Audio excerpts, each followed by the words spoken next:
तर हा आढावा घेण्याचं कारण म्हणजे ठाणे महानगरपालिका जी गेली 34 वर्ष बळीचा बकरा बनून लुटली गेली. ठाणे महानगरपालिका गेली 34 वर्ष बळीचा बकरा बनून लुटली गेली सत्ताधाऱ्यांकडून. भिकारी बनवली गेली. विविध बहुउद्देशीय प्रकल्प करण्यासाठी विशेष शासन निधी येतो, परंतु नगरपरिषदा, नगरपालिका, ठाणे महानगरपालिका जे कर्मचारी वर्ग आहे, जो अहोरात्र 24/7 काम करतो, जर अहोरात्र 24/7 काम करतो तर त्यांचा हक्काचा पगार, वेतन त्यांना मिळालं पाहिजे. मग ते कॉन्ट्रॅक्ट बेसिसवरचे कर्मचारी असो, तर कॉन्ट्रॅक्ट बेसिसवरचे सफाई कर्मचारी असो, का रस्त्यावर झाडू खाती काम करणारा कर्मचारी वर्ग असो, का वेठबिगारी कर्मचारी वर्ग असो, की महानगरपालिका नियमित सेवेतील कर्मचारी वर्ग असो. आज एवढी परिस्थिती दुर्धर झालेली आहे ठाणे महानगरपालिकेची की महानगरपालिकेला 1 रुपया तोंडावर मारायला नाही. महिन्याचा पगाराचा लेखाजोखा कसा तरी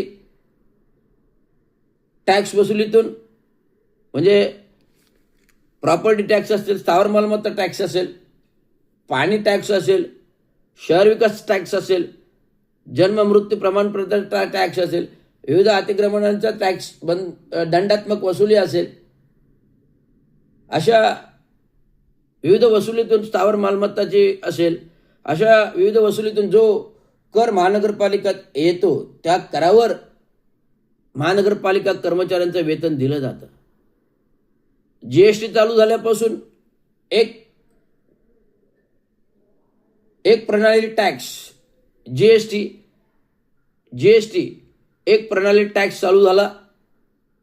तो 2018 पासून चालू झाला.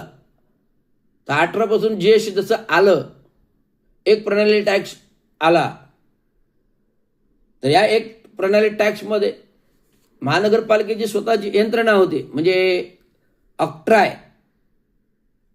जे कणा होता, जो केंद्र सरकारने राज्य सरकारने पूर्ण बंद केला. तर कर प्रणाली ऑक्ट्रा प्रणाली बंद झाल्यामुळे महानगरपालिका अपंग झाली. जी स्वावलंबी होती ऑक्ट्राच्या, दिवसागणित जो भरणा व्हायचा, कोट्यावधीच्या हिशोबात भरणा व्हायचा, आणि या ऑक्ट्रा प्रणालीला ती वाढत्या चोरी रोखण्यासाठी, महसुलाची चोरी, ऑक्ट्राय प्रणालीतील महसुलातील वाढती चोरी रोखण्यासाठी एक प्रणाली टॅक्स आला. आधी व्हॅट आला, नंतर GST आला. त्यामुळे जी पूर्वी महानगरपालिका स्वावलंबन होतं, तर आता अपंग झाल्यामुळे जर 3 महिन्याने महाराष्ट्र शासन, ठाणे महानगरपालिका असेल, विविध महानगरपालिका असेल, 33% महसुली भरण्यात देतं. मग ते मुद्रांक शुल्काचा असो, मग ते GSTचा असो, अशा प्रकारचा जो 33%चा हिस्सा दर 3 महिन्याने देतं.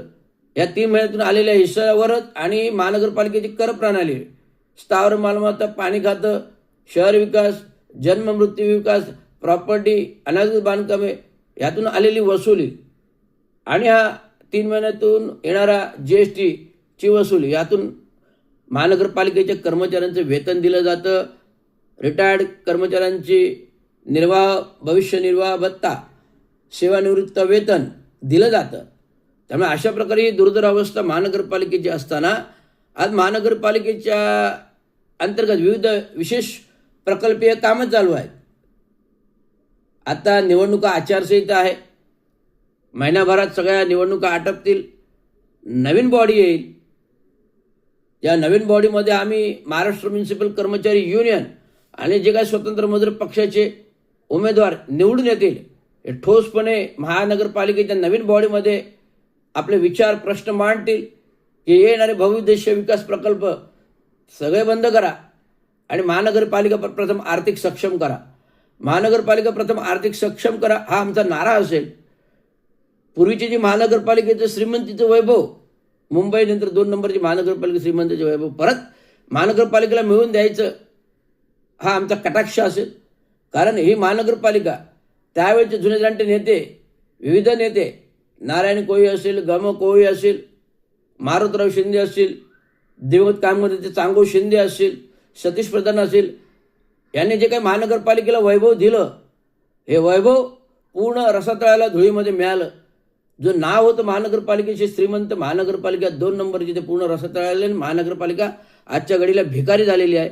महानगरपालिका आजच्या घडीला भिकारी झालेली आहे. महानगरपालिका आजच्या घडीला भिकारी झाली. आणि हा जो निवडणुका निधी येतो, हा विशेष शासन निधी अंतर्गत हा शासकीय निधी आहे निवडणुकीला. त्यातून या निवडणुका होतात आणि जे काही विशेष निधी प्रकल्प होतात ते 1 महिन्याने निवडणूक झाल्यावर याच्यावर पूर्ण आम्ही बंदी आणायला सांगणार आहोत. कारण कर्मचाऱ्यांच्या पोटाचा प्रश्न महत्त्वाचा आहे. जर पोटाला भाकरी मिळाली, जर पोटाला चाकरी मिळाली तरच कर्मचारी जगेल. त्यामुळे कर्मचाऱ्यांकडे कोण विशेष लक्ष देत नाही. त्यामुळे हे लक्ष देण्यासाठी महानगरपालिकेवर स्वतंत्र मजूर पक्षाचे उमेदवार आणणं गरजेचं आहे, हे मी तुम्हाला सांगतो. एवढंच माझा आत्ताचा विवंचन आहे. आता प्रचार प्रसार 23 तारखेला फॉर्म भरल्यानंतर प्रचार प्रसार चालू होईल. विविध पक्षांच्या आज मिटिंग्स आहेत 4 वाजता. आज 4 वाजता सकाळपासून मिटिंगच आहेत. विविध पक्षांना भेटीगाठी करणं उद्यापर्यंत, म्हणजे आज 2 दिवस आहेत, रविवार आहे, सोमवार आहे आणि 23 तारखेपासून फॉर्म भरणं चालू होईल, फॉर्म घेणं चालू होईल, फॉर्म भरणं चालू होईल. संपूर्ण जय्यत तयारी लोक लागलेली आहेत. आणि पुन्हा एकदा सांगू इच्छितो